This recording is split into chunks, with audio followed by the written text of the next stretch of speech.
우리에게 주시는 하나님 말씀은 시편 135편 1절부터 14절까지 말씀입니다. 시편 135편 1절부터 14절까지 말씀을 저와 여러분들이 한 절씩 교독하겠습니다. 할렐루야. 여호와의 이름을 찬송하라. 여호와의 종들아 찬송하라. 여호와의 집 우리 여호와의 성전 곧 우리 하나님 성전들에 서 있는 여호와를 찬송하라. 여호와는 선하시며 그의 이름이 아름다우니 그의 이름을 찬양하라. 여호와께서 자기를 위하여 야곱 곧 이스라엘의 자기의 특별한 소유로 택하셨음이로다. 내가 알거니와 여호와께서는 위대하시며 우리 주는 모든 신들보다 위대하시도다. 여호와께서 그가 기뻐하시는 모든 일을 천지와 바다와 모든 깊은 데서 다 행하셨도다. 안개를 땅 끝에서 일으키시며 비를 위하여 번개를 만드시며 바람을 그 곳간에서 내시는도다. 그가 애굽에 처음 난 자를 사람부터 짐승까지 치셨도다. 애굽이여 여호와께서 내게 행한 표적들과 징조들을 바로와 그의 모든 신하들에게 보내셨도다. 그가 많은 나라를 치시고 강한 왕들을 죽이셨나니 곧 아모리인의 왕 시온과 바산 왕 옥과 가나안의 모든 국왕이로다. 그들의 땅을 기업으로 주시되 자기 백성 이스라엘에게 기업으로 주셨도다. 여호와여 주의 이름이 영원하시니이다. 여호와여 주를 기념함이 대대에 이르리이다. 여호와께서 자기 백성을 판단하시며 그의 종들로 말미암아 위로를 받으시리로다. 아멘. 요즘 젊은 친구들은 이렇게 개인화된 삶을 살아가면서도 또 나름 인맥을 중요하게 여기지 않나 하는 생각을 합니다. 인맥을 왜 중요하게 여길까? 제 나름대로 판단하기에는 아무래도 그 인맥들을 통하여 삶에 필요한 도움들을 얻기 위한 것일 거라고 생각을 하는데요. 저 개인적으로는 인맥도 중요하지만 이제 하나님과 연결된 우리의 믿음이 더 중요하지 않나 하는 생각을 많이 합니다. 이 믿음이 또 사람의 힘으로 받을 수 없는 이제 도움을 우리에게 허락해 주기 때문입니다. 우리가 오늘도 기도하는 이유는 하나님의 도움이 필요하기 때문이라고도 할 수 있는데요.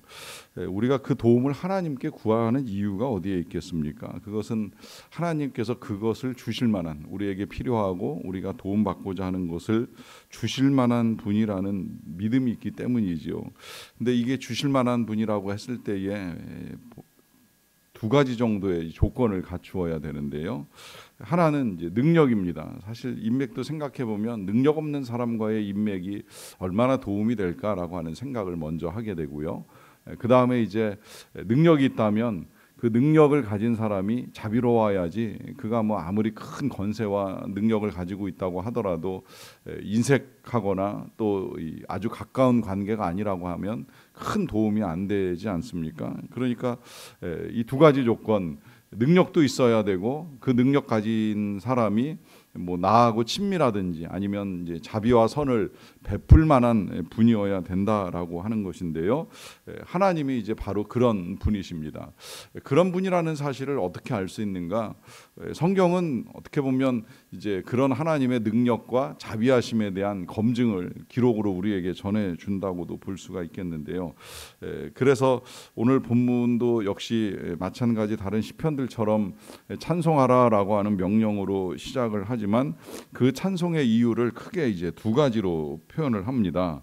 이유는 3절에 첫 번째로 여호와는 선하시며 그의 이름이 아름다우니 그의 이름을 찬양하라라고 하는 요청이고요. 또 두 번째 이유는 5절에 내가 알거니와 여호와께서는 위대하시며 우리 주는 모든 신들보다 위대하시도다라고 하면서 이 하나님을 찬양해야 되는 이유 두 가지, 하나는 선하심이고 하나는 위대하심입니다. 근데 이 선하심과 위대하심이 오늘 우리가 기도함에 있어서 굉장히 중요한 이유라고도 할 수 있는데, 그것은 먼저 이 위대하심이 드러나는 사건은 천지를 창조한 사건이지요. 만물을 창조하신 하나님이시기에 그만한 능력으로 얼마든지 세상을 다스리시고 또 우리를 도와주실 수 있다라고 하는 믿음을 가지게 되는 것입니다. 특별히 오늘 본문에서는 이 창조의 하나님의 역사를 이제 좀 다른 관점에서 우리에게 알려주고 있는데요. 먼저 6절에서는 여호와께서 그가 기뻐하시는 모든 일을 천지와 바다와 모든 깊은 데에서 다 행하셨도다라고 하는 말씀을 통해서 하나님이 창조를 하실 때에 그 만드신 천지, 바다, 뭐 깊은 데서 움직이는 것까지 이 모든 것들을 만드시면서 이제 하나님이 기뻐하셨다라고 하는데 초점을 맞추고 있고요. 그 다음에 이제 7절에서는 안개를 땅 끝에서 일으키시며 비를 위하여 번개를 만드시며 바람을 그 곳간에서 내시는 하나님이시라는 표현을 통하여서 우리 하나님이 창조뿐만이 아니라 창조 이후에 지금도 만물을 다스리고 계시는 그 통치를 일으키시고 만드시고 바람을 내신다라고 하는 여러 가지 이제 표현들을 통하여 하나님이 이 모든 것들을 주관하시고 다스리시고 운행하시는 분이라 하는 사실을 우리에게 알려줍니다. 여기까지 창조를 찬양하며 하나님의 위대하심을 드러내는 시였다라고 한다면 이어지는 이제 8, 9절에서는 하나님의 구원을 나타내는데요. 그가 애굽의 처음 난 자를 사람부터 짐승까지 치셨도다. 애굽이여 여호와께서 내게 행한 표적들과 징조들을 바로와 그의 모든 신하들에게 보내셨도다라고 하는 이 말씀은 이스라엘의 구원 역사를 이제 다시 우리에게 알려주는 본문이잖아요. 그러니까 만물을 지으신 하나님께서 이스라엘을 구원하는 역사를 일으키신 이 두 가지 사건, 다시 말하면 창조와 구원의 사건이 우리 하나님이 얼마나 위대하신가라고 하는 사실을 우리에게 잘 알려주는 내용이라고 볼 수가 있겠는데요. 그런데 놀랍게도 이 구원은 하나님의 백성들을 애굽에서 끌어내는 것으로 끝나지 않아요. 그냥 저 개인적으로 오늘 본문을 보면서 성경을 읽다가 그런 생각이 들었어요. 애굽에서 이끌어내기는 내셨는데 그 다음에 너희들에게 자유를 주었으니까 알아서 열심히 잘 살아봐 라고 하나님이 그들을 그냥 내버려 두셨다라고 하면 이게 얼마나 황당한 일이 되겠습니까? 그들 말대로 애굽 고깃가마 곁에서 노예로 살긴 했지만 그래도 그럭저럭 잘 먹고 잘 살았는데 광야에 방치돼서 오도 가도 못하는 신세가 돼버리면 이거는 차라리 자유가 없는 것만도 못한 이제 그런 신세가 돼버릴 수 있잖아요. 그런데 하나님은 그런 그들을 가나안 땅에 정착하는 모든 과정에서도 내버려 두지 아니하시고 결국 그들이 그 땅을 차지할 수 있게 하셨다라고 하는 것이죠. 그 내용이 10절부터 12절까지 이어지는데 마지막 12절에 이렇게 말씀합니다. 그들의 그 땅을 기업으로 주시되 자기 백성 이스라엘에게 기업으로 주셨도다라고 하는 말씀입니다. 이 말씀을 통하여 하나님은 그들에게 구원의 은혜를 베푸실 때 이제 정착에 이르기까지의 필요한 모든 것들을 다 허락하시고 능력으로 주셨다라고 하는 거예요. 자, 여기까지 이 내용들이 성경에 자주 등장을 하고요. 특별히 시편을 읽다 보면 시 안에 이제 이러한 하나님의 권세를 찬양하는 내용이 많아요. 어떻게 보면 사실 가장 중요하게 우리가 찬양할 내용이지요. 하나님의 창조, 그 다음에 그 하나님의 구원, 뭐 이보다 더 위대한 일이 과연 어디에 있겠습니까? 또 누가 이보다 더 위대한 일을 이룬 자가 있겠습니까? 그러니 이것은 늘 찬양하고 날마다 찬양해도 틀림이 없는 사실이고요. 더더군다나 우리는 이제 그와 같은 찬양을 하나님께 올려드릴 수 있도록 하나님께서 지금도 창조 세계에 놀라운 변화들을 이루어 가시잖아요. 저는 어제도 그제도 맑은 하늘들을 보면서 정말 우리 하나님의 창조는 대단하다. 어떻게 매일같이 구름을 바꾸어서 모양을 드러내실 때에 그 구름의 모양이 하루 안에도 수십 번 바뀌는 것을 보면서도 하나님의 신비, 이건 정말 어떻게 사람의 힘으로 이루어낼 수 있을까? 어떻게 이것이 저절로 될까라고 하는 생각을 하면서 하나님의 창조를 찬양합니다. 그만큼 하나님의 이 창조가 너무 위대한 역사이기 때문에 이것을 지금도 늘 우리가 확인하고 볼 수 있는 길을 우리에게 열어주셨다는 거예요. 자, 그런데 이제 이와 같은 창조의 능력과 이스라엘 백성들을 애굽에서 이끌어내셔서 가나안 땅에 정착하게 할 수 있는 권세를 지니신 하나님께서 과연 우리에게도 그와 같은 일들을 베푸시는가? 아무리 그런 권세가 있다고 할지라도 그분이 우리와 무관하다라고 하면 아무 의미가 없는 것이 되지 않습니까? 그런데 놀랍게도 이제 이 시인은 먼저는 이스라엘 백성들에게 4절에 이런 말씀을 하는데요. 여호와께서 자기를 위하여 야곱 곧 이스라엘을 자기의 특별한 소유로 택하셨음이로다라고 하는 말씀을 하십니다. 그러니까 이 위대한 능력과 권세를 가지신 하나님께서 이스라엘을 자기의 소유로 삼으심으로 말미암아 그들에게 하나님이 어떤 분이신지를 분명하게 다 드러내셨다라고 하는 것이지요. 자, 그렇다고 한다면 이러한 창조와 구원의 능력을 가지신 하나님이 우리에게는 어떤 자비와 선을 베푸실까요? 우리가 하나님의 손에 의해서 지음받은 생명이라고 하는 건 너무나 분명한 사실인데, 이와 더불어서 하나님은 우리를 택하셔서 하나님을 알 수 있는 길을 열어주셨지요. 특별히 하나님이 그 길을 열기 위해서 이제 많은 애를 쓰셨다는 것을 우리가 알 수 있는 것은 성경도 우리에게 허락하시고, 교회도 우리에게 허락하시고, 또 설교자도 허락하시고, 또 전도자도 허락하시고, 우리가 하나님을 알 만한 길을 온갖 방법으로 다 열어주셔서 수많은 사람들 중에 이제 우리가 하나님을 알고 믿고 살아갈 수 있는 길을 허락해 주셨습니다. 뿐만 아니라 우리를 향한 구원은 이스라엘 백성들이 경험한 것과 못지 아니한 것은, 우리는 예수 그리스도를 통한 영원한 구원의 은혜를 힘입은 사람들 아니겠습니까? 이 예수 그리스도를 통해서 하나님의 선하심이 더 분명히 드러났잖아요. 심판을 받아야 되는 건 우리들인데 예수님이 심판을 받으셨어요. 멸망과 죽음을 당해야 하는 건 우리들인데 예수님이 대신 죽임을 당하셨어요. 나 대신 누군가 그와 같은 일을 겪으시면서 내가 살 수 있고 구원을 받고 영생을 얻을 수 있다라고 하는 이 사실은 하나님의 선하심이 가장 분명하게 드러나는 사건입니다. 뿐만 아니라요, 이 창조의 역사에 있어서도 이스라엘 백성들은 지금 하나님의 창조만을 찬양하고 노래하지만, 우리는 이제 예수님의 구원 사건을 통해서 또 하나의 창조를 분명하게 알게 되었습니다. 그것은 우리가 새로운 피조물이 되었다는 사실이지요.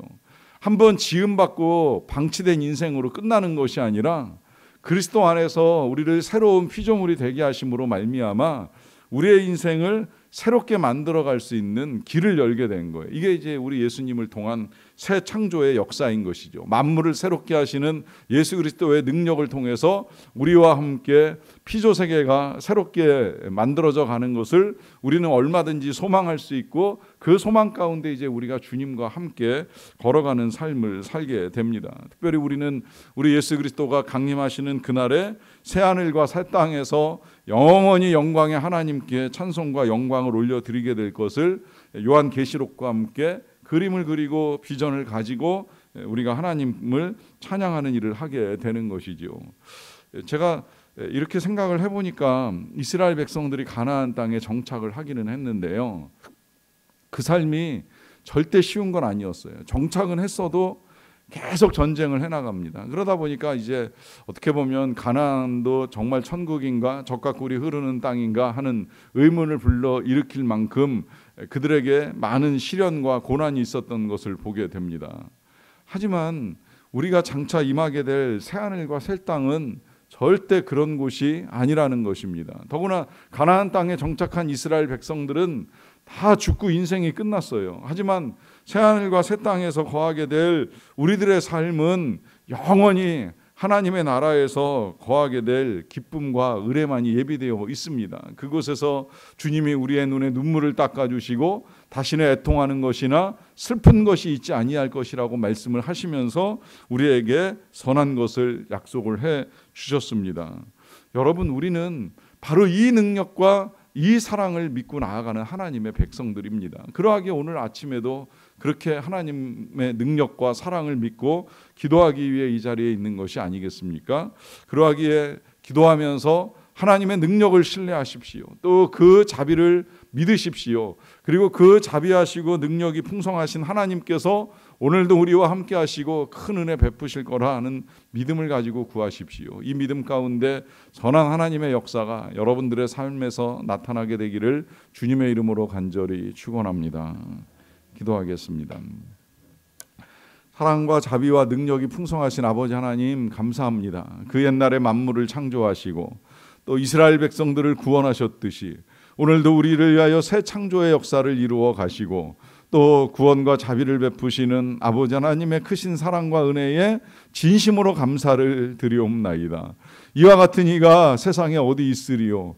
정말 만물을 만드시고 다스리시며 그 사랑과 자비를 드러내셔서 이보다 더 선하실 수 없는 분, 우리 하나님 아버지, 우리가 아버지를 믿고 아버지를 의지하며 이렇게 오늘 이 아침에도 예배와 기도 가운데 하루를 시작할 수 있게 하여 주신 것을 감사드리옵나이다.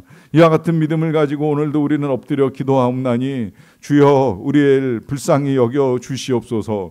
우리에게 자비를 내려 주시옵소서. 하나님의 은혜 가운데 오늘도 필요한 것이 각 가정에 채워지기를 원합니다. 특별히 하나님 치유의 역사가 필요합니다. 온전한 회복의 역사가 필요합니다. 이제 일어서서 다시 일상을 살아가기에 어려움이 없기를 구하는 가족들이 있사옵나이다. 불쌍히 여겨주시고 힘주시고 강건하게 하여 주시고 악한 모든 질병들은 떠나가고 회복되는 하나님의 은혜를 누릴 수 있도록 도와주시옵소서.